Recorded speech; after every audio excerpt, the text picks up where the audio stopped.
چند سطریں عربی عبارت کی بغیر اعراب کے لکھ کر دے دی جائیں وہ بھی یہ نہیں پڑھ سکتے کہ مرزا صاحب کے سامنے ٹیبل پر جو مشکات رکھی ہے، اچھا، جن کو مرزا اپنا استاد اور اپنا شیخ کہتے ہیں، جی، انہوں نے 12 جگہ اس راوی کو ضعیف لکھا ہے، 12 جگہ ضعیف لکھا ہوا ہے، تو اس کو بیان کرنا، اور اس کا مطلب یہ ہے کہ مرزا صاحب نے نہیں پڑھی وہ کتاب، اگر پڑھی ہے تو پھر اس کا مطلب یہ ہے کہ انہوں نے خیانت کی ہے اور منافقت کی ہے، حضور کی خدمت میں پیش کرنا، یہ ساری بات بخاری کے اندر نہیں ہے۔ یہ مرزا صاحب اکثر فلموں کے بھی حوالے دیتے ہیں اور فلمیں بڑی غور سے دیکھتے ہیں، انتہائی۔ مرزا صاحب تو ویسے سیدنا امیر معاویہ رضی اللہ تعالیٰ عنہ کے لیے آپ کو یا مجھے وہ ماموں بھی بولتے ہیں، ماموں پارٹی، ہاں جی، ماموں پارٹی بولتے ہیں۔ ہاں جی، انہوں نے دین کے اندر بہت بڑے بڑے بلنڈر کیے ہیں، صحابہ رضی اللہ تعالیٰ عنہم پر انہوں نے بڑے بڑے جھوٹ بولے ہیں، اور صحابہ کرام رضی اللہ تعالیٰ عنہم کی ذات پر بڑے بڑے جھوٹ بولے ہیں۔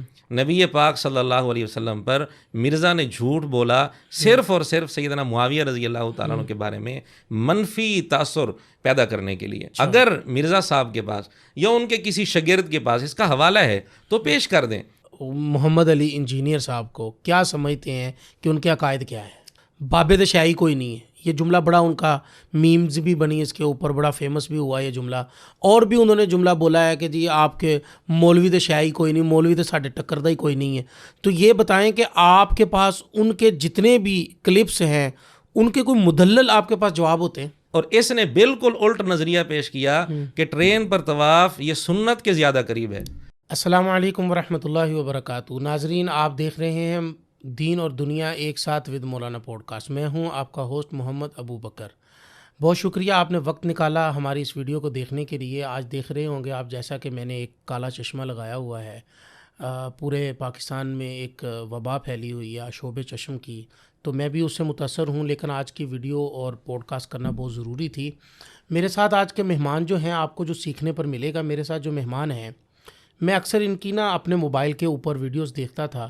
ہمارے ایک بہت ہی اچھے مذہبی رہنما ہیں، ایک مذہبی اسکالر ہیں مرزا محمد علی انجینئر صاحب، قرآن و سنہ اکیڈمی کے وہ بانی ہیں، اور جہلم کے اندر ان کی اکیڈمی ہے، اور وہ اکثر ان کے کوئی بھی کلپس ہوتے ہیں تو یہ کلپس نکال کر ان کے کلپس کے اوپر ان کی جو غلطیاں ہیں وہ نکالتے ہیں اور پکڑتے ہیں اور لوگوں کے سامنے یہ غلطیاں پیش کرتے ہیں۔ آج ایک جگہ میں تھا تو وہاں پر مجھے یہ شخصیت مل گئیں، اور میں نے جلدی سے ان کو پکڑا اور میں نے کہا یار کیا آپ ایک بہت اچھے مذہبی اسکالر ہیں، ان کے اوپر آپ ویڈیوز بناتے رہتے ہیں، تو کیوں آج آئیں ہماری پوڈ کاسٹ پہ آئیں، بتائیں آپ کو کیا مسائل ہیں ان سے۔ تو میں آپ کو تعارف کرواتا ہوں، میرے ساتھ آج کی جو شخصیت موجود ہیں وہ ہیں مولانا محمد عمران صاحب۔ السلام علیکم ورحمۃ اللہ وبرکاتہ۔ وعلیکم السلام ورحمۃ اللہ مولانا وبرکاتہ۔ کیا حال ہے؟ الحمدللہ۔ بہت شکریہ، سب سے پہلے تو آپ نے ہمیں وقت دیا اور آپ نے اس موضوع پر گفتگو کرنے کے لیے، میں زبردستی آپ کو پکڑ کے لے آیا ہوں اپنے اسٹوڈیو کے اندر، تو آپ سے میں گفتگو کرنا چاہوں گا۔ آپ کی ویڈیو میں دیکھتا رہتا ہوں، مرزا محمد علی انجینئر بہت بڑے ایک علمی شخصیت ہیں اور مذہبی اسکالر ہیں، قرآن سنت لوگوں کو سکھاتے ہیں، ان کی اکیڈمی کا نام بھی ہے قرآن و سنہ اکیڈمی، اور ان کا علمی مقام ہے ہمارے ہاں، تو کیوں آپ ان کے خلاف ویڈیوز بناتے رہتے ہیں؟ آپ کے نزدیک کیا ان کا علمی مقام ہے؟ دیکھیں، جہاں تک آپ نے بات کی ہے کہ ان کا علمی مقام ہے، جی، وہ تو جو آدمی بھی ہمارا فیس بک پیج دیکھے گا جی، یا یوٹیوب چینل پر دیکھے گا، جیسا کہ آپ نے تذکرہ کیا جی، کہ میرے کلپس بنے ہوئے ہیں، جی، تو ان کا علمی مقام ان کا واضح ہو جائے گا۔ ٹھیک ہے، میں اس کی چند ایک مثالیں آپ کے سامنے رکھ دیتا ہوں جی، کہ ان کا علمی مقام کیا ہے۔ پہلی بات تو یہ ہے کہ عربی عبارت یہ چند سطریں بھی نہیں پڑھ سکتے۔ یہ میں نے کئی سال ان کو سنا ہے، ٹھیک ہے، اور یہ میں تجربے کی بنیاد پر یہ بات کر رہا ہوں، چونکہ اس کو بہت زیادہ سنا ہے۔ جی، چند سطریں عربی عبارت کی بغیر اعراب کے لکھ کر دے دی جائیں وہ بھی یہ نہیں پڑھ سکتے، بلکہ اگر اعراب لگا کر بھی چند سطریں عربی عبارت کی ان کو دے دی جائیں وہ بھی صحیح طریقے سے نہیں پڑھ سکیں گے۔ تو اس سے آپ اندازہ کر سکتے ہیں کہ علمی مقام ان کا کس حد تک ہے۔ ہاں، چند اردو کتب پڑھ کر اور ان میں سے چند موضوعات کی تیاری کر کے اور اس میں پھر بعض چیزوں کو غلط رنگ دے کر اپنے انداز میں اعتماد کے ساتھ بیان کر دینا یہ ایک الگ چیز ہے، جی علمی مقام ایک الگ چیز ہے۔ جی انہوں نے اپنے آپ کو مشہور کیا ہوا ہے علمی کتابی کے نام سے، صحیح، اور ہر کوئی اس کو علمی کتابی کے نام سے جانتا ہے۔ جی اس کے جتنے شاگرد ہیں وہ بھی اپنے آپ کو علمی کتابی کہلاتے ہیں۔ جی آپ حیران ہوں گے کہ علمی کتابی کہلانے والے لوگ وہ ہیں جو علمی کتابی کا لفظ درست نہیں بنا سکے۔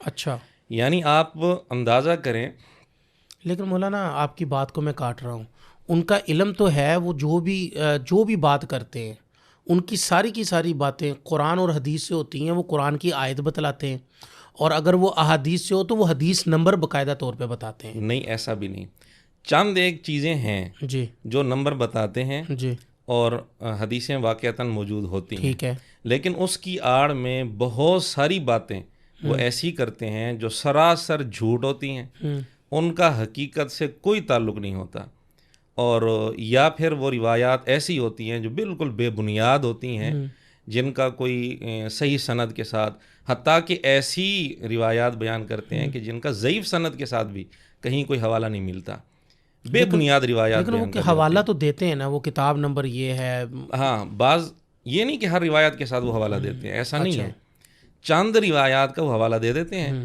جس کو انہوں نے انٹرنیشنل نمبرنگ کا ڈھونگ رچایا ہوا ہے، تو چند ایک روایات کا حوالہ دیتے ہیں، اور جن روایات کا وہ حوالہ دیتے ہیں ان کی حقیقت بھی میں آپ کو ذرا عرض کر دوں۔ ہاں بالکل ضرور کیجیے، یہی مثلاً سننا چاہ رہے ہیں ہم۔ جی بالکل، ایک روایت انہوں نے بیان کی مسند احمد کے حوالے سے جی کہ نبی پاک صلی اللہ علیہ وآلہ وسلم نے جی ایک سیدھا خط کھینچا اور کچھ خطوط دائیں بائیں کھینچے، اور فرمایا کہ یہ جو درمیان والا خط ہے یہ میرا راستہ ہے، اور یہی روایت مرزا صاحب کہتے ہیں کہ سنن ابن ماجہ کے اندر موجود ہے، اور سنن ابن ماجہ میں جب یہ روایت آتی ہے اس میں سیدھا خط، ایک تو درمیان میں سیدھا خط ہو گیا، جی اور ارد گرد 2 دائیں اور 2 بائیں طرف، یہ 4 خط آپ علیہ الصلوۃ والسلام نے دائیں طرف اور بائیں طرف کل 4 خط کھینچے۔ جی یہ روایت بیان کر کے مرزا صاحب کہتے ہیں کہ دیکھو نا، وہ کہتے ہیں کہ چاروں حق پہ ہیں، یعنی اس روایت کو فٹ کیا 4 مذاہب پر۔ بلکہ سنن ابن ماجہ میں ایک روایت جو ہے نا، یہی والی حدیث، اس میں تو نبی اسلام نے 2 لکیریں دائیں کھینچی اور 2 لکیریں بائیں کھینچی، اور آپ فرمایا یہ چاروں شیطان کے راستے ہیں۔ ہائے ہائے ہائے، یہ کہتے ہیں چاروں حق پہ ہیں، حضور نے کہا چاروں شیطانی راستے ہیں۔ ٹھیک ہے، اب اس پر پہلی بات تو یہ ہے کہ انہوں نے سنن ابن ماجہ کا سکین بھی دے دیا، حدیث نمبر بھی شو کر دیا، لیکن بڑا افسوس کا مقام ہے اس روایت کی سند میں ایک راوی ہے مجالد۔ اچھا، یہ مجالد راوی محدثین کا اتفاق ہے کہ یہ راوی ضعیف ہے، اس کو بہت سارے محدثین نے ضعیف لکھا ہے، حتیٰ کہ آپ حیران ہوں گے کہ مرزا صاحب کے سامنے ٹیبل پر جو مشکات رکھی ہے، اچھا، اس مشکات کی تخریج میں حاشیے میں حافظ زبیر علی زئی صاحب، جن کو مرزا اپنا استاد اور اپنا شیخ کہتا ہے، انہوں نے 12 جگہ اس راوی کو ضعیف لکھا ہے۔ اب یہ بات اس کی وضاحت نہیں کی مرزا صاحب نے، دیانت کا تقاضا یہ تھا کہ اگر یہ روایت بیان کی تھی، پہلی بات تو یہ ہے کہ مرزا صاحب کو یہ روایت بیان ہی نہیں کرنی چاہیے تھی، کیونکہ مرزا صاحب کا اصول ہے، وہ خود کہتے ہیں کہ جب صحیح احادیث کا ذخیرہ ہمارے پاس اتنا موجود ہے کہ عمر نوح بھی مل جائے وہ ذخیرہ ختم نہیں ہوگا، پھر وہ کہتے ہیں ہمیں ضعیف روایات کی ضرورت کیا دین سیکھنے کے لیے۔ تو سوال یہ ہے کہ پہلی بات تو یہ ہے کہ یہ روایت بیان نہیں کرنی چاہیے تھی، اگر کر دی تھی تو کم از کم انہیں چاہیے تھا کہ وہ بتا دیتے کہ اس کی سند کمزور ہے، اس کے اندر ایک راوی ضعیف ہے، لیکن یہ بھی نہیں بتایا، اور جتنی دفعہ یہ روایت بیان کی ہے ایک دفعہ بھی انہوں نے ساتھ یہ بات نہیں بتائی کہ اس کے اندر مجالد راوی ضعیف ہے۔ ایک تو ضعیف روایت بیان کی، پھر اس سے حیران کن بات، جہاں انہوں نے یہ روایت بیان کی ہے سنن ابن ماجہ کا سکین جہاں لگایا ہے، اسی سنن ابن ماجہ میں تحکیم لگی ہوئی ہے حافظ زبیر علی زئی صاحب کی، جن کو مرزا اپنا استاد اور شیخ کہتا ہے، تو اس تحکیم میں بھی حافظ زبیر علی زئی صاحب نے اس کو ضعیف لکھا ہے اس روایت کو، لیکن جب سکین لگایا تو وہ جو ضعیف والا حصہ تھا اس کو کاٹ دیا۔ اچھا، اب دیکھیں ایک عام آدمی جب دیکھے گا کہ مرزا صاحب روایت بیان کر رہے ہیں اور دیکھو جی نمبر بھی شو کر رہے ہیں اور سکین بھی دے رہے ہیں، تو وہ اتنی تحقیق کون کرتا ہے؟ وہ دیکھے گا جی روایت موجود ہے، بالکل جی موجود ہے، جی اس نے اعتماد کر لینا ہے۔ اب اس کو اس حقیقت کا تو نہیں پتا کہ یہ روایت ضعیف ہے، اور اس کے اندر جو راوی ہے مجالد، اس کو بہت سارے محدثین نے ضعیف لکھا ہے، اور مرزا صاحب کے سامنے جو ٹیبل پر رکھی ہے مشکات، اس کے اندر 12 جگہ اس کو ضعیف لکھا ہے۔ ویسے تو مرزا صاحب علماء پر طنز کرتے ہیں کہ علماء جی شوکیسوں میں کتابیں رکھ لیتے ہیں اور پڑھتے نہیں ہیں، تو یہ علماء گدھوں کی طرح ہیں۔ تو وہ علماء جو علم سے استفادہ نہ کریں وہ گدھے کی مثال ہے۔ تو میرا پھر سوال یہ ہے کہ جس راوی کو مرزا صاحب کے سامنے رکھی ہوئی ٹیبل پر 12 جگہ ضعیف لکھا ہوا ہے، تو اس کو بیان کرنا، اور اس کا مطلب یہ ہے کہ مرزا صاحب نے نہیں پڑھی وہ کتاب، اگر پڑھی ہے تو پھر اس کا مطلب یہ ہے کہ انہوں نے خیانت کی ہے اور منافقت کی ہے کہ یہ روایت بیان کی اور اس کا ذوف بیان نہیں کیا۔ تو اس لیے ایک تو یہ روایت ضعیف ہے، اس سے اندازہ کریں کہ اس طرح کی کتنی روایات ہوں گی جو مرزا نے بیان کی اور ان کا ذوف بیان نہیں کیا۔ اس کی بہت ساری مثالیں اور بھی میں پیش کر سکتا ہوں۔ دوسری بات، اس ضعیف روایت کی بنیاد پر چاروں مذاہب کو مرزا نے شیطانی مذاہب کہا ہے۔ اچھا، شیطانی مذاہب اس ضعیف روایت کی بنیاد پر۔ اچھا، امت میں آج تک کسی نے بھی اس حدیث کا مصداق 4 مذاہب کو قرار نہیں دیا۔ تو حدیث کے اندر تحریف بھی ہے، ایک تو روایت ضعیف بیان کی، پھر اس کے اندر بھی تحریف کر دی۔ اچھا، آپ یہ کہنا چاہتے ہیں کہ مرزا صاحب جو ہے نا وہ جو بھی بات کرتے ہیں وہ اس کے اندر اپنے پاس سے کچھ چیزیں ایڈ کر دیتے ہیں یا کچھ چیزوں کی تعریف کر دیتے ہیں؟ ایڈ بھی کرتے ہیں اور حذف بھی کرتے ہیں، ڈیلیٹ بھی کرتے ہیں۔ میں دونوں کی آپ کو مثال دے دیتا ہوں اور بخاری سے دے دیتا ہوں۔ ٹھیک ہے۔ صحیح بخاری میں جو ایڈ کرنے کی میں آپ کو مثال دیتا ہوں، بخاری کا نام لے کر مرزا صاحب ایک واقعہ بیان کرتے ہیں فتح مکہ کے موقع کا، کہ جی فتح مکہ کے موقع پر نبی پاک صلی اللہ علیہ وسلم کی خدمت میں سیدنا بلال رضی اللہ تعالیٰ عنہ آئے۔ باقی لوگ جہاں اپنے رشتہ داروں کی سفارش کر رہے تھے، تو سیدنا بلال رضی اللہ تعالیٰ عنہ نے وحشی رضی اللہ تعالیٰ عنہ کے بارے میں کہا کہ آپ علیہ الصلوۃ والسلام کی خدمت میں عرض کیا کہ آپ مجھے اجازت دیں، میں جا کر وحشی کو سمجھاتا ہوں، اس کو ترغیب دیتا ہوں اور اسلام کے لیے اس کو تیار کرتا ہوں۔ تو نبی پاک صلی اللہ علیہ وسلم نے اجازت دے دی، اور سیدنا بلال رضی اللہ تعالیٰ عنہ گئے، وحشی رضی اللہ تعالیٰ عنہ کو سمجھایا، ترغیب دی، اور ان کو لے کر نبی پاک صلی اللہ علیہ وآلہ وسلم کی خدمت میں آ گئے۔ اب یہ بات بخاری کے حوالے سے مرزا صاحب بیان کر رہے ہیں۔ آگے پھر وہ واقعہ بیان کیا کہ وحشی رضی اللہ تعالیٰ عنہ حضور علیہ السلام کی خدمت میں آئے، تو آپ علیہ الصلوۃ والسلام نے پوچھا کہ آپ وحشی ہو، اور پھر وہ انہوں نے اسلام قبول کیا، آپ نے فرمایا کہ اندر میرے سامنے نہ آنا۔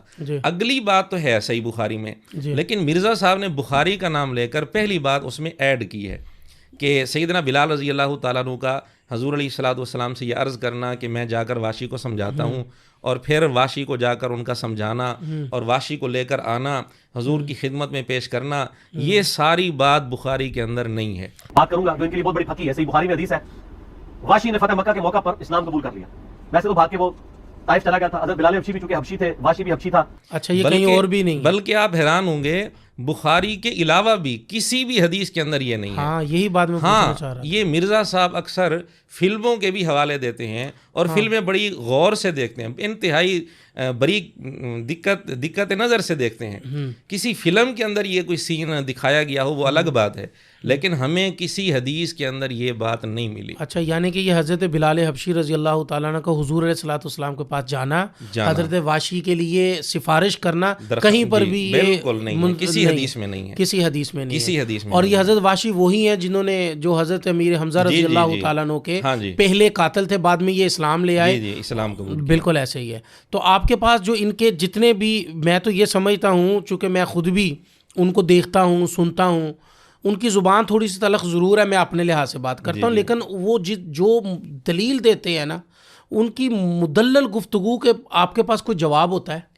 دلیل ایک عام آدمی جب سنے گا نا، تو چونکہ ایک انسان جب فل اعتماد کے ساتھ ایک بات بیان کرتا ہے تو یقیناً کچھ لوگ جو حقیقت کو نہیں جانتے وہ متاثر ہو جاتے ہیں۔ اچھا، تو مرزا صاحب کا یہی حال ہے، چونکہ وہ بھرپور اعتماد کے ساتھ ایک بات کریں گے، اگلا آدمی یقین کر لیتا ہے، اسے اتنی ہمت نہیں ہوتی کہ وہ اصل کتاب کی طرف رجوع کرے اور اصل کتاب میں وہ بات دیکھنے کی کوشش کرے۔ اچھا، ایک مثال میں نے آپ کے سامنے رکھی تھی ایڈ کرنے کی، اور ایک مثال میں آپ کے سامنے حذف کرنے کی، ڈیلیٹ کرنے کی بھی رکھ دیتا ہوں۔ صحیح بخاری کی حدیث لکھی ہے مرزا صاحب نے پیپر 5B میں جو کربلا کے حوالے سے لکھا ہے. اس کے اندر صلح حسن پر جو حدیث ہے سیدنا معاویہ رضی اللہ تعالیٰ عنہ سیدنا حسن رضی اللہ تعالیٰ عنہ ان کے لشکر آپس میں ایک دوسرے کے سامنے آئے تو اس موقع پر وہ ساری حدیث لکھی. اس میں راوی کے الفاظ تھے سیدنا معاویہ رضی اللہ تعالیٰ عنہ اور سیدنا عمر بن عاص رضی اللہ تعالیٰ عنہ. ان کی آپس میں گفتگو ہو رہی ہے تو راوی کے الفاظ تھے کہ ان دو میں سے سیدنا معاویہ رضی اللہ تعالیٰ عنہ بہتر ہیں. صحیح ہے. یا بہتر تھے سیدنا معاویہ رضی اللہ تعالیٰ عنہ. یہ راوی اب یہ جملہ پوری حدیث لکھی ہے, ترجمہ اس کا پوری حدیث کا لکھا ہے, درمیان میں یہ جو جملہ ہے کہ سیدنا معاویہ رضی اللہ تعالیٰ عنہ ان میں سے بہتر تھے, مرزا صاحب نے اس کو اڑا دیا. اچھا. اور ایسا بھی نہیں کہ درمیان میں کوئی نقطے لگا دیے ہوں, ڈاٹ لگا دیے ہوں, ایسا بھی نہیں ہے. اچھا. اس کو اڑا دیا. صحیح. کیوں اڑایا یہ تو مرزا صاحب ہی بتا سکتے ہیں. مرزا صاحب تو ویسے سیدنا امیر معاویہ رضی اللہ تعالیٰ عنہ کے لیے آپ کو یا مجھے وہ ماموں بھی بولتے ہیں. جی جی, ماموں کے لوگ بھی بولتے ہیں, ماموں پارٹی. ہاں جی, ماموں پارٹی بولتے ہیں. ہاں جی. تو ویسے مرزا صاحب کے بارے میں آپ کی رائے کیا ہے؟ کیا ہے وہ, ان کا مذہب کیا ہے, ان کا عقیدہ کیا ہے؟ مرزا صاحب انہوں نے دین کے اندر بہت بڑے بڑے بلنڈر کیے ہیں. یہ میں شرح صدر کے ساتھ کہہ رہا ہوں. کوئی ایک بلنڈر آپ یہاں پہ بیان کریں گے؟ صحابہ رضی اللہ تعالیٰ عنہم کے بارے میں ان کا دوہرا معیار ہے, منافقانہ رویہ ہے, اور حتیٰ کہ صحابہ رضی اللہ تعالیٰ عنہم پر انہوں نے بڑے بڑے جھوٹ بولے ہیں. بڑے بڑے نبی پاک صلی اللہ علیہ وسلم کی ذات پر جھوٹ بولے ہیں, اور صحابہ کرام رضی اللہ تعالیٰ عنہم کی ذات پر بڑے بڑے جھوٹ بولے ہیں, صرف صحابہ رضی اللہ تعالیٰ عنہم کے بغض میں. مثال کے طور پر مرزا صاحب نے کئی ویڈیوز میں یہ بات کی ہے کہ فتح مکہ کے موقع پر نبی پاک صلی اللہ علیہ وآلہ وسلم نے اعلان فرمایا کہ 4 مہینے کا تمہیں ٹائم ہے, 4 مہینے میں اگر تم اسلام قبول کر لیتے ہو ٹھیک, ورنہ یہ علاقہ تمہیں چھوڑنا پڑے گا. اگر یہ علاقہ بھی نہیں چھوڑو گے پھر تمہیں قتل کر دیا جائے گا. اچھا. یہ بات نقل کر کے مرزا صاحب کہتے ہیں کہ جی پھر مکہ والے جو ہے نا وہ مسلمان ہو گئے. اکثر سیدنا معاویہ, وہ تو سیدنا نہیں کہتا, کہتے حضرت معاویہ بھی مسلمان ہو گئے, حضرت ابو سفیان رضی اللہ عنہ بھی مسلمان ہو گئے. یعنی پچھلا اعلان ذکر کر کے پھر بالخصوص ان 2 کا نام لینا, اس میں مرزا صاحب کیا بتانا چاہتے ہیں لوگوں کو؟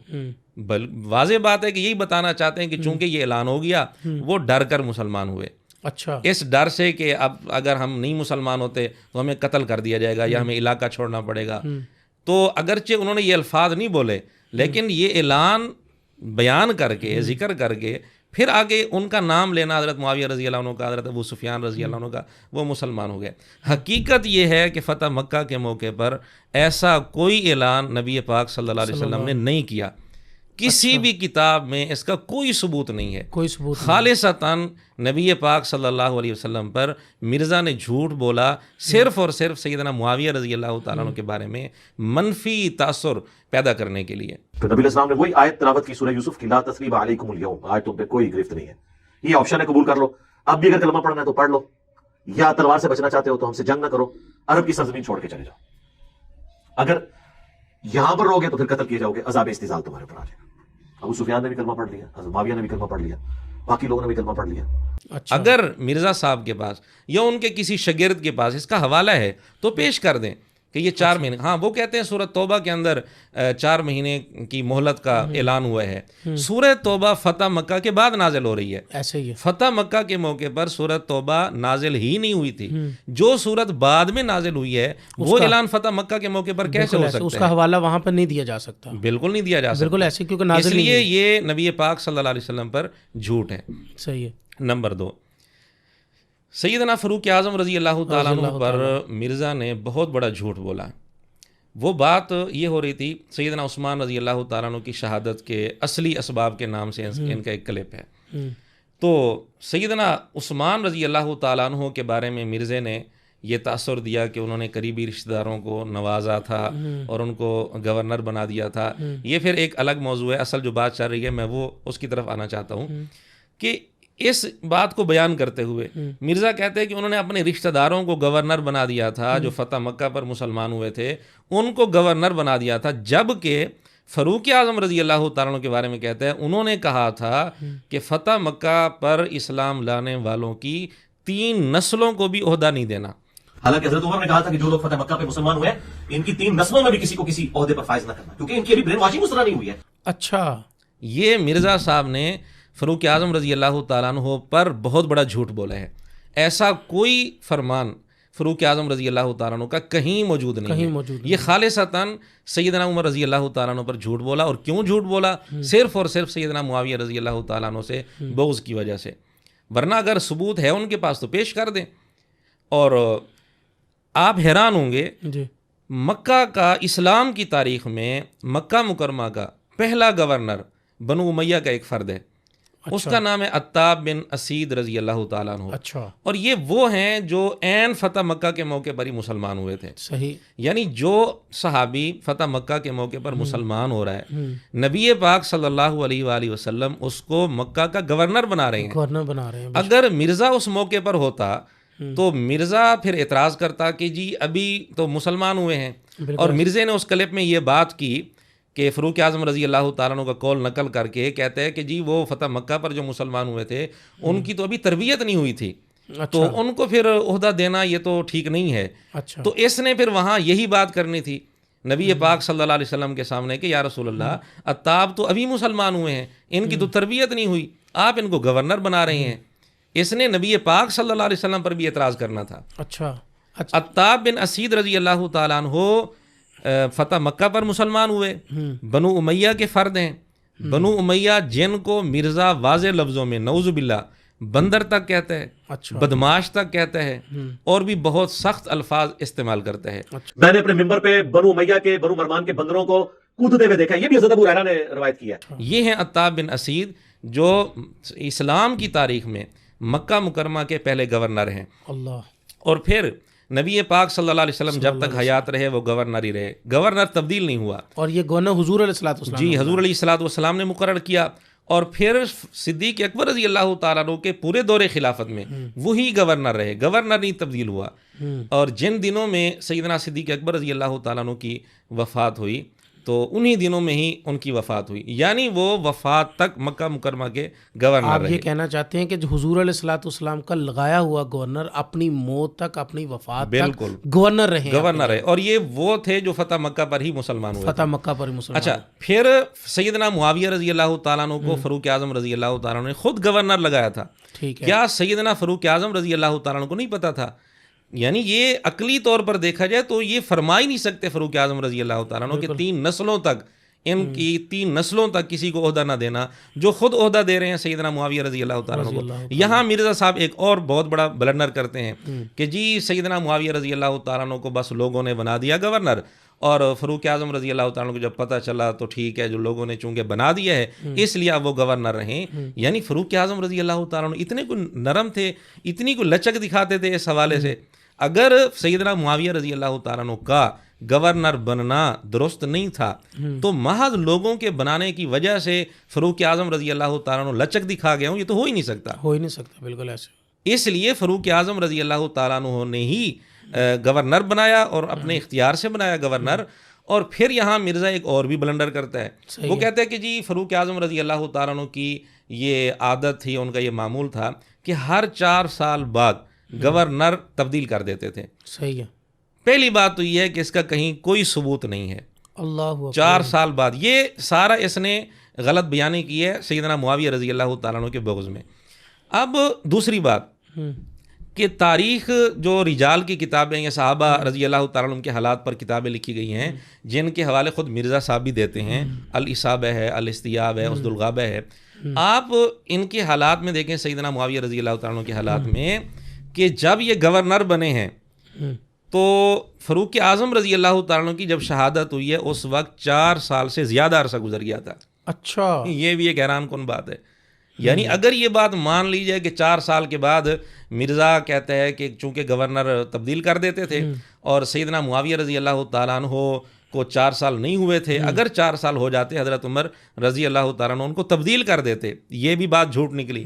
4 سال سے زیادہ عرصہ گزر چکا تھا جب سیدنا فاروق اعظم رضی اللہ تعالیٰ عنہ کی شہادت ہوئی ہے. تو اس طرح کے اور بھی بہت سارے اس نے سراسر جھوٹ بولے ہیں صرف سیدنا معاویہ رضی اللہ تعالیٰ عنہ اور دیگر صحابہ رضی اللہ تعالیٰ عنہ کے بغض میں.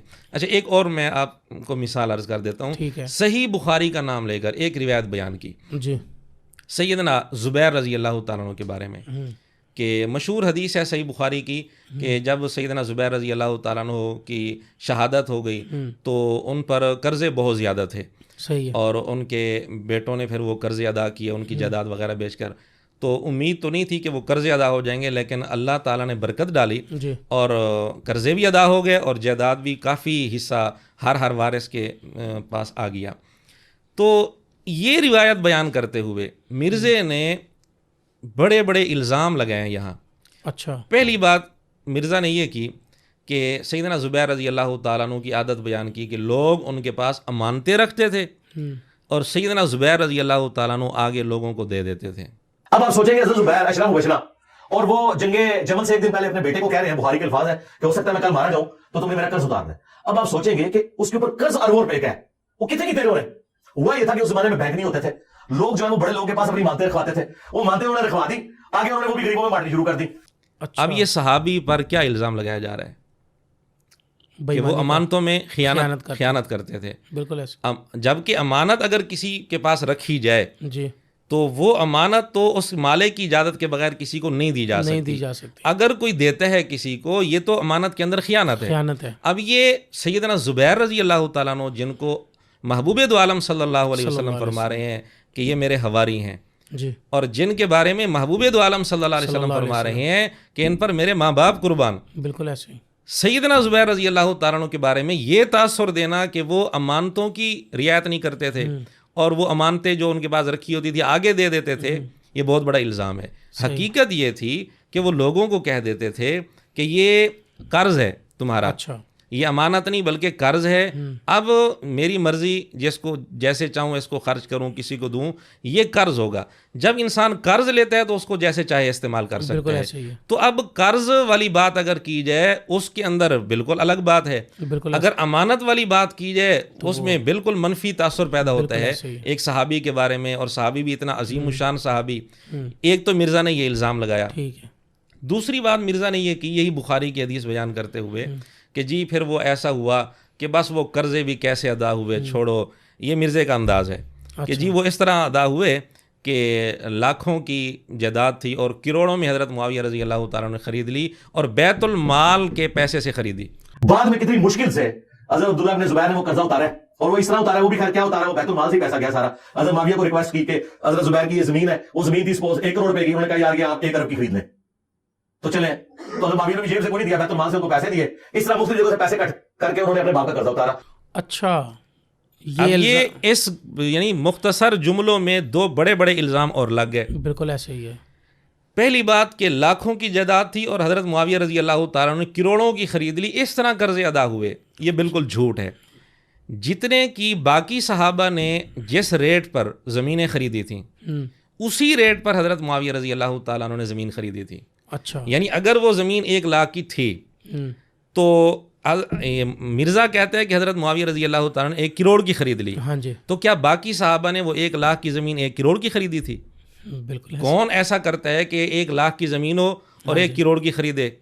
ایسا تو کوئی نہیں کرتا. یعنی کہ آپ کہنا چاہ رہے ہیں خریدار تھے وہاں، خریدار اور بھی تھے، خالی صرف حضرت معاویہ رضی اللہ یہاں پر تذکرہ صرف امیر معاویہ کا کیا گیا رضی اللہ. بالکل اس روایت کے اندر لکھا ہوا ہے خریدار جو دوسرے تھے ان کا لکھا ہوا ہے جتنی قیمت انہوں نے لگائی، جتنی قیمت کے ساتھ انہوں نے زمین خریدی، سیدنا معاویہ رضی اللہ تعالیٰ نے بھی اتنی ہی قیمت کے ساتھ خریدی. تو ایک تو یہاں اس نے جھوٹ بولا، اور دوسرا اس نے کہا کہ بیت المال کا پیسہ دیا ہے، اپنی جیب سے نہیں دیا. یہ ایک بہت بڑا الزام ہے. دیکھیں مرزے کے پاس کیا ثبوت ہے کہ سیدنا معاویہ رضی اللہ تعالیٰ نے بیت المال سے پیسہ دیا تھا؟ اس کے پاس کیا ثبوت ہے؟ ایک طرف مرزا کہتے ہیں کسی عام کلمہ گو پر بھی بغیر مضبوط ثبوت کے الزام نہیں لگا سکتے، اور یہ صحابی کے بارے میں یہ بات کہہ رہا ہے، ادھر زبیر رضی اللہ تعالیٰ عنہ کے بارے میں، ادھر معاویہ رضی اللہ تعالیٰ عنہ کے بارے میں، اور اس کا کوئی ثبوت نہیں ہے. تو جتنی قیمت باقی لوگ دے رہے تھے، جی کیا سیدنا معاویہ رضی اللہ تعالیٰ عنہ کی اپنی ذاتی اتنی حیثیت نہیں تھی کہ وہ اپنی جیب سے اتنی قیمت دے دیتے؟ جب ایک عوام میں سے ایک آدمی اتنی قیمت کے ساتھ زمین خرید رہا ہے تو سیدنا معاویہ رضی اللہ تعالیٰ عنہ کیوں نہیں خرید سکتے؟ بالکل ایسے. اس لیے یہ بات بھی جھوٹ ہے کہ لاکھوں کی جائیداد کروڑوں میں خریدی، یہ بھی جھوٹ ہے. اور یہ بھی جھوٹ ہے کہ بیت المال کا پیسہ استعمال کیا، اس کا کوئی ثبوت نہیں ہے، یہ سراسر الزام ہے. اس طرح کے بہت سارے الزامات مرزا صاحب نے لگائے ہیں بہت سارے صحابہ رضی اللہ تعالیٰ عنہ. بالکل ایسے. مولانا میرا سوال پھر وہیں پر ہے، آپ مرزا محمد علی انجینئر صاحب کو کیا سمجھتے ہیں کہ ان کے عقائد کیا ہے؟ مرزا صاحب کے ہر بنیادی عقیدے میں مرزا صاحب نے بلنڈر کیا ہے. اچھا. عقیدہ توحید میں بلنڈر کیا ہے، ٹھیک ہے. عقیدہ رسالت میں بلنڈر کیا ہے، اور اسی طرح صحابہ رضی اللہ تعالیٰ عنہ پر جو انہوں نے الزامات لگائے، چند ایک نمونے تو میں نے آپ کے سامنے رکھ دیے. جھوٹ بولے، الزامات لگائے. اگر کوئی سمجھتا ہے کہ یہ الزام نہیں ہے تو اس کا آسان حل ہے، اس کا ثبوت ہمارے سامنے پیش کر دیں. اچھا. تو ٹھیک ہے، ہم جھوٹے ہو جائیں گے اگر ثبوت آ جائے گا تو. اگر ثبوت نہیں ملتا، اب بڑی حیرانگی کی بات ہے کہ مرزے کے شاگرد ثبوت بھی نہیں دیتے اور یہ بھی ماننے کے لیے تیار نہیں ہے کہ اس نے جھوٹ بولا ہے، یہ بھی ماننے کے لیے تیار نہیں ہے.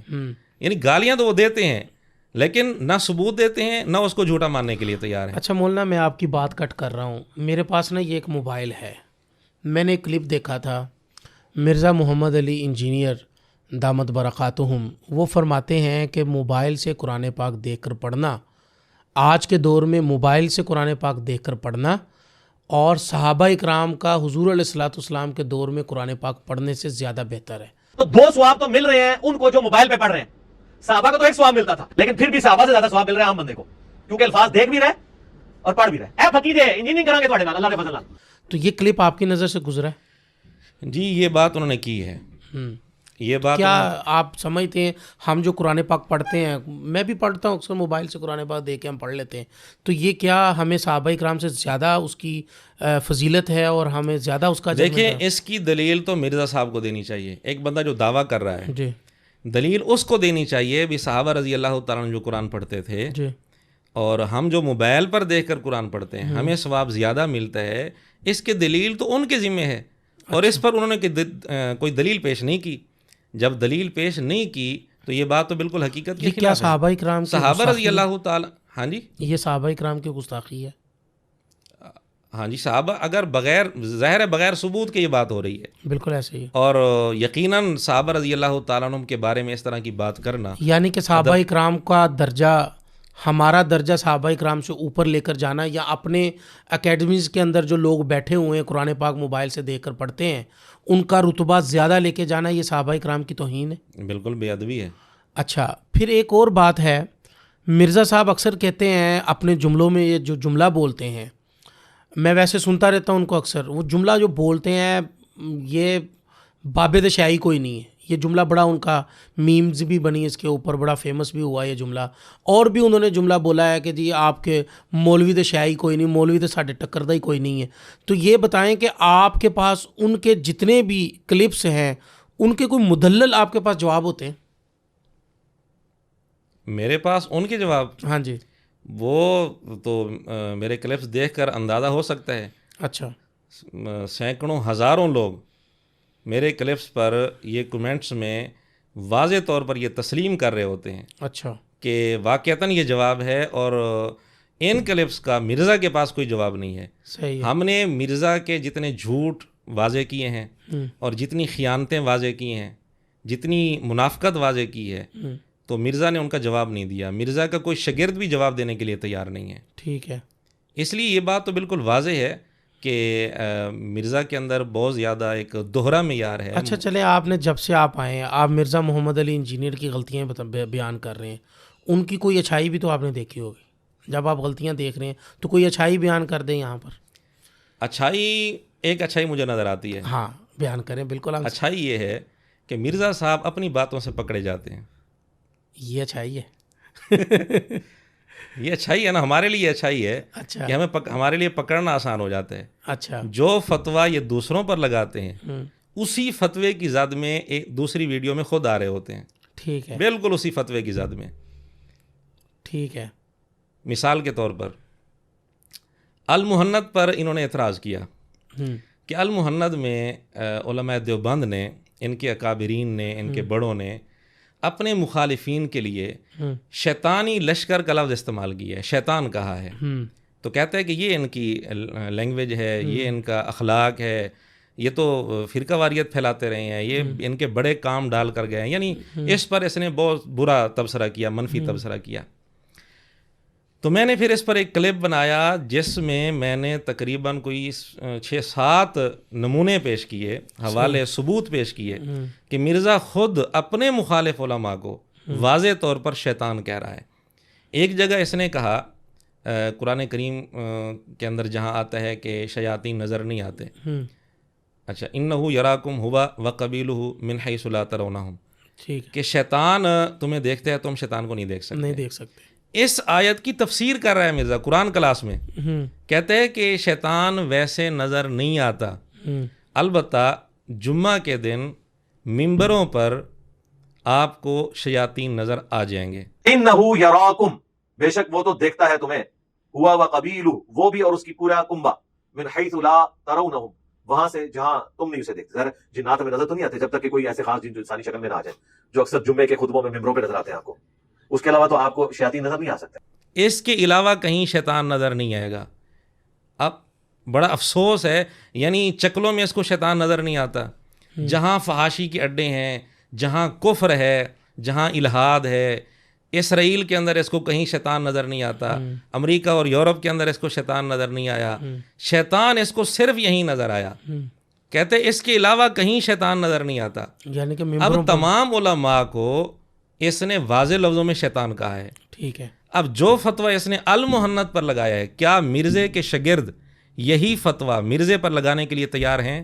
نہیں، بالکل نہیں. تو یہ ایک میں نے ایک نمونہ پیش کیا ہے، جو فتویٰ یہ علماء پر لگاتا ہے اسی فتوے کی ذات میں یہ خود بھی آ رہا ہوتا ہے. میں نے ایک بزرگ ایک کلپس دیکھا، ایک اپنے عالم تھے، وہ کہتے ہیں کہ یہ ویسے ہی مرزا ہے، مرزا محمد علی انجینئر ہے، تو یہ مرزا ہی ہے، اس کو مرزا ہی سمجھیں. تو میں کیا آپ سے پوچھنا یہ چاہتا ہوں، جو میرا اس سوال ہے کہ کیا مرزا محمد علی انجینئر بھی کوئی فرقہ بننے جا رہا ہے؟ فرقہ تو بن چکا ہے. اچھا، فرقہ بن چکا ہے. فرقہ کا جبکہ وہ خود انہوں نے اپنے اکیڈمی کے اندر انہوں نے بہت بڑی آیت جو ہے جس کے اندر فرقوں کی جو ہے نا وہ تردید ہے، وہ آیت لکھ کے لگائی ہوئی ہے. تو پھر کیا یہ خود فرقہ بننے جا رہا ہے؟ فرقہ بننے نہیں جا رہا، فرقہ بن چکا ہے. اچھا، فرقہ کا کیا مطلب ہے؟ مثال کے طور پر ایک آدمی کہتے ہیں میں فرقہ نہیں ہوں، اس سے وہ یہ تو نہیں ہوگا کہ وہ فرقہ نہیں ہے. کسی کے کہنے سے تو کچھ نہیں ہوتا. دیکھا جاتا ہے کہ اس کی حقیقت اس کے اندر پائی جاتی ہے یا نہیں پائی جاتی. اس فرقے کے کیا نظریات ہیں؟ ایک آدمی کہتے ہیں کہ میں مسلمان ہوں، خالی اس کے کہنے سے، جبکہ اس کے نظریات کفریہ ہوں، تو ہم اس کے کہنے سے تو اس کو مسلمان نہیں مان لیں گے، جبکہ وہ کفریہ نظریات کو بھی ظاہر کر رہا ہے. اچھا، قادیانی کہتے ہیں ہم مسلمان ہیں، تو خالی ان کے کہنے سے ہم ان کو مسلمان مان لیں گے؟ بالکل بھی نہیں. ایسا تو نہیں ہے. بالکل نہیں. تو یہ جو کہتے ہیں کہ میں فرقہ نہیں ہوں، اس کے کہنے سے تو نہیں ہوگا کہ یہ فرقہ نہیں ہے. تو آپ نے جو اتنی غلطیاں پکڑی ہیں، ان غلطیوں میں آپ نے کہیں ان کا نظریہ بھی فائنڈ آؤٹ کیا ہے کہ ان کا نظریہ کیا ہے؟ ان کا جو نظریہ ہے، جہاں تک میں نے سمجھا ہے، جی، وہ ایک تو دین اسلام کے بارے میں، بنیادی عقائد کے بارے میں شکوک و شبہات پیدا کرنا، اور صحابہ رضی اللہ تعالیٰ عنہم پر بے بنیاد الزامات لگانا، اور رافضیت کو فروغ دینا مختلف انداز سے اور مختلف اپنے الفاظ سے. آپ کا میں نے ایک جملہ سنا تھا، آپ اس کو نیم رافضی کہتے ہیں، وہ درست ہے؟ ظاہر رافضیت کو جو فروغ دے رہا ہے وہ در حقیقت اندر سے رافضی ہے، جو رافضیت کو فروغ دے رہا ہے، لیکن کھول کر سامنے نہیں آنا چاہتا.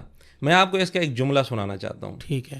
سیدنا معاویہ رضی اللہ تعالیٰ عنہ کے لیے یہ جب بھی ان کا نام لیتا ہے رضی اللہ عنہ کہتا ہے. ٹھیک ہے. رضی اللہ عنہ بھی کہہ رہا ہوتا ہے، الزام بھی لگا رہا ہوتا ہے. مجھے بڑی حیرانگی تھی. ظاہر ہے سننے والا جو بھی ہوگا وہ کہے گا یار رضی اللہ عنہ کہہ رہا ہے تو اس کا مطلب یہ احترام تو کرتا ہے. جی.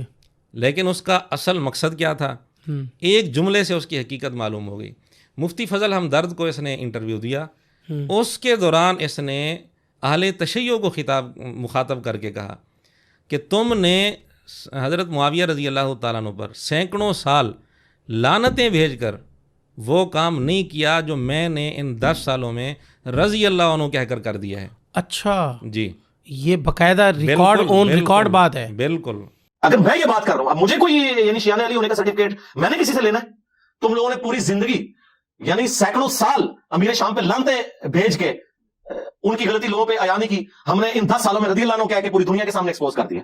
اللہ اکبر، استغفر اللہ العظیم. اچھا پھر افسوس کا مقام ہے ادھر رضی اللہ عنہ کہنا اور یہ کہنا جی میں تو رضی اللہ عنہ کہتا ہوں، ادھر یہ سوال اٹھانا کہ جی پہلے خلیفہ کے مخالف کون، دوسرے کے کون، تیسرے کے کون، چوتھے کے کون، جی رضی اللہ عنہ. پھر اس طرح ہوٹنگ کے انداز میں یوں سوال اٹھانا اور پھر کہنا کہ جی میں تو احترام کرتا ہوں رضی اللہ عنہ کہتا ہوں، یہ منافقت نہیں ہے تو اور کیا ہے؟ یہ دوہرا معیار نہیں تو یعنی کہ صحابہ پر ہوٹنگ کرنا. بالکل ہوٹنگ کرتے ہیں.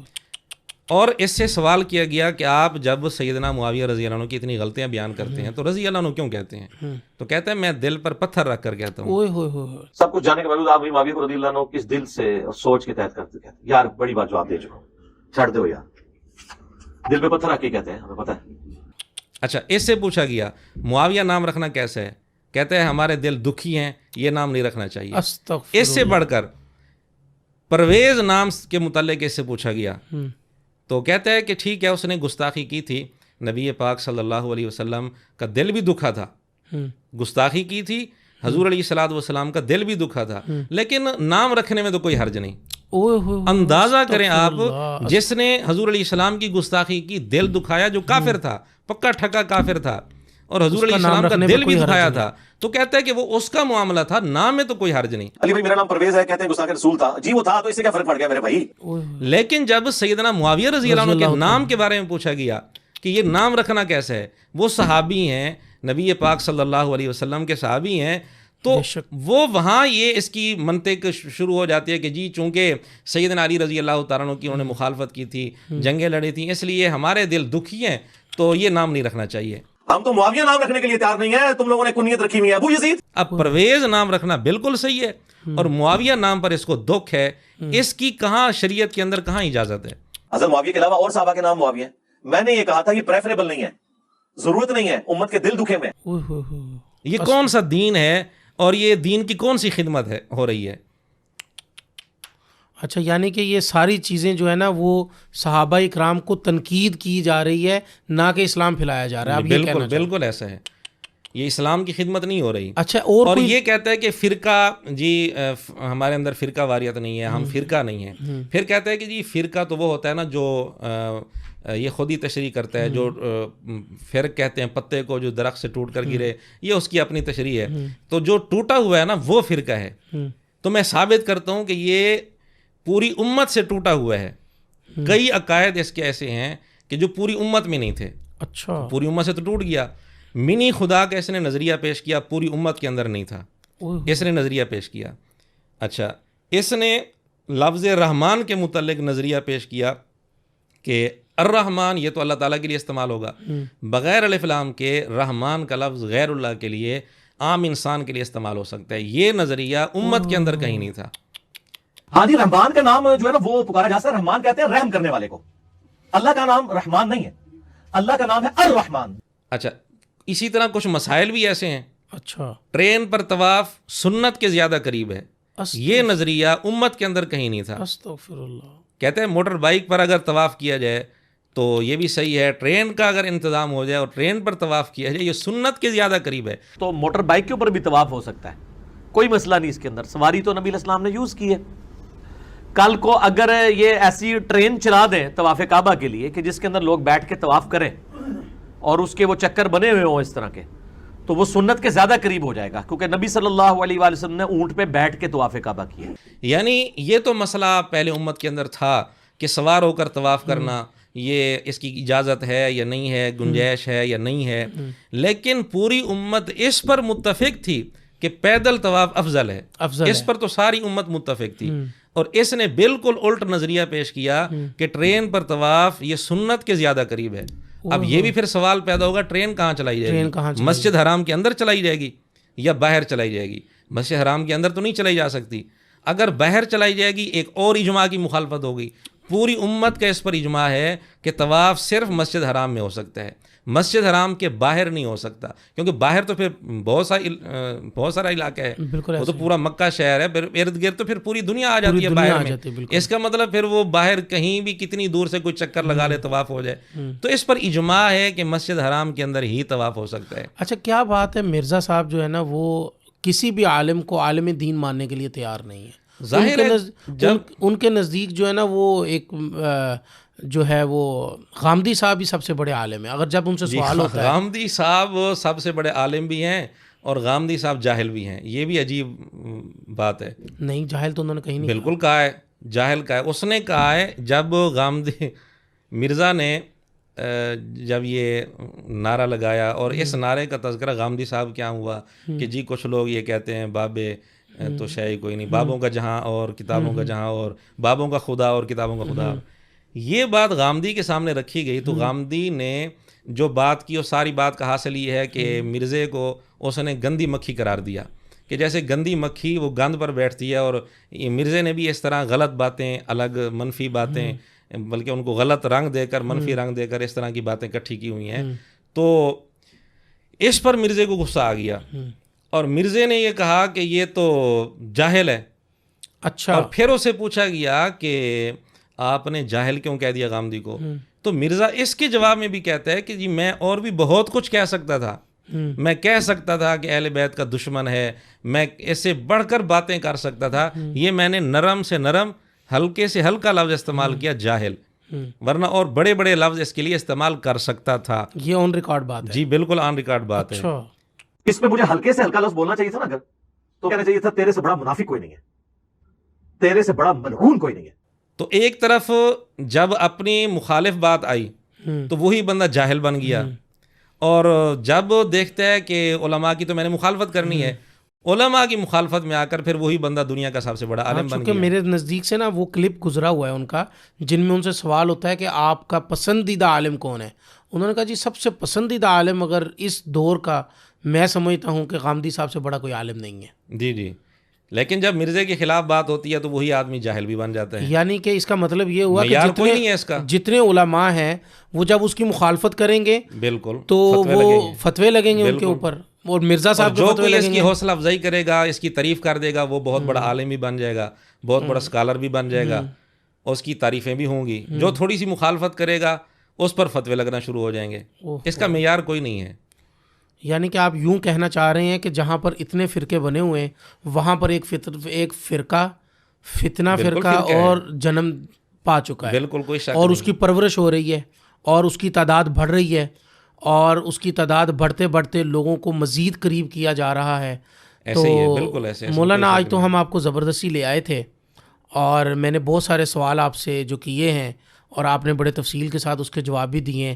میں چاہوں گا کہ نیکسٹ بھی ہم آپ کے ساتھ ان کی جو غلطیاں ہیں وہ تنقید برائے اصلاح، جی بالکل تنقید برائے اصلاح، کیونکہ میں چاہتا ہوں کہ اگر کسی کی کوئی غلطی ہے تو دیکھیں، ہمیں مرزا کے ساتھ کوئی ذاتی اختلاف نہیں، ہمارا کوئی زمین کا جھگڑا نہیں ہے، کوئی ذاتی جھگڑا نہیں ہے، بالکل ایسے، اس لیے ہم نے گالم گلوچ نہیں کیا اپنے کلپس میں، بالکل ایسے ہی علمی انداز سے ہم نے اس کا رد کیا ہے، ٹھیک ہے، بغیر گالم گلوچ کے۔ میں چاہوں گا، اور یہ خود مرزا کے شاگرد بھی تسلیم کرتے ہیں اس بات کو، صحیح ہے، کہ گالم گلوچ کے بغیر یہ رد ہو رہا ہے۔ بالکل ایسے، تو ہم یہ چاہتے ہیں کہ اگر علمی کوئی ان کے پاس جواب ہے تو ہمارے سامنے پیش کر دیں۔ ٹھیک ہے، انشاءاللہ کمال ہے۔ میں چاہوں گا کہ نیکسٹ بھی میں آپ کو زحمت دوں، ابھی تو میں زبردستی آپ کو کھینچ لایا ہوں، میں کوشش کروں گا کہ نیکسٹ ان کی جو غلطیاں ہیں وہ ہم ہائی لائٹس کریں، میں ان کی غلطیاں جو آپ کے نزدیک ہوں کہ یہ غلطیاں ہیں اور ان کی تصحیح ہونی چاہیے، میں نیکسٹ انشاءاللہ آپ کے ساتھ ضرور ایک ایپیسوڈ کروں گا جس کے اندر ہم بتائیں گے کہ ان کی یہ بڑی بڑی غلطیاں ہیں۔ وہ جیسے آپ کے کلپ میرے سامنے سے گزرتے ہیں نا کہ آپ ان کی غلطیاں بیان کرتے ہیں کہ مرزا محمد علی انجینئر کی یہ غلطی ہے، تو انشاءاللہ ہم چاہیں گے کہ ان کی تنقید، ہم ان کے اوپر تنقید برائے اصلاح کریں۔ تو آپ کے آنے کا بہت شکریہ، اور انشاءاللہ ہم آپ کو پھر زحمت دیں گے، اور آپ جو آج خندہ پیشانی سے میرے پاس تشریف لائے اس پر بھی میں آپ کا شکریہ ادا کرتا ہوں۔ ناظرین، یہ جو پوڈ کاسٹ ہم نے کی ہے یہ آپ کے علم کے اندر اضافے کے لیے کی ہے۔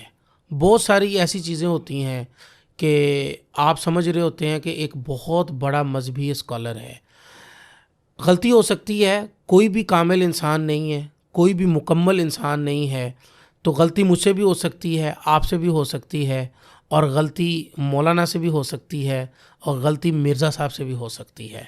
تو اس لیے ہم کوشش کریں گے ایک ایپیسوڈ ضرور لے کر آئیں، جیسے مولانا سے میں نے ریکویسٹ کی ہے اور انہوں نے ایکسیپٹ بھی کیا کہ انشاءاللہ ہم ان کی کچھ بڑی بڑی غلطیاں ہیں جو ویسے تو بیان ہوئی ہیں بہت ساری کہ صحابہ کرام کے بارے میں ان کا کیا نظریہ ہے، یہ میرے سامنے آج حقائق کھلے ہیں اور مجھے بڑا مزہ آیا مولانا سے بات کر کے۔ میرا کچھ اپنا کنسیپٹ تھا جو تھوڑا سا کلیئر ہوا ہے، لیکن میں مزید کلیئر کروں گا۔ تو مرزا صاحب آپ کے لیے گزارش ہے کہ آپ اس پوڈ کاسٹ کو ضرور سنیے۔ اس پوڈ کاسٹ کے اندر آپ کے اوپر جو باتیں کی ہیں مولانا نے، مولانا کہتے ہیں کہ آپ کی غلطیاں میں ہائی لائٹ کر کے آپ تک پہنچاؤں گا، آپ اپنی غلطیوں کی اصلاح کریں، اصلاح کی آپ کو، مجھے، پوری امت کو ضرورت ہے۔ تو اللہ رب العزت سے دعا ہے اللہ مجھے اور آپ کو، ہم سب کو صراط مستقیم پر چلنے کی توفیق عطا فرمائے۔ آج کی پوڈ کاسٹ کا اختتام کرتے ہیں، آپ کا میرا ساتھ رہے تو دوبارہ ملاقات ہوگی۔ والسلام ورحمۃ اللہ وبرکاتہ۔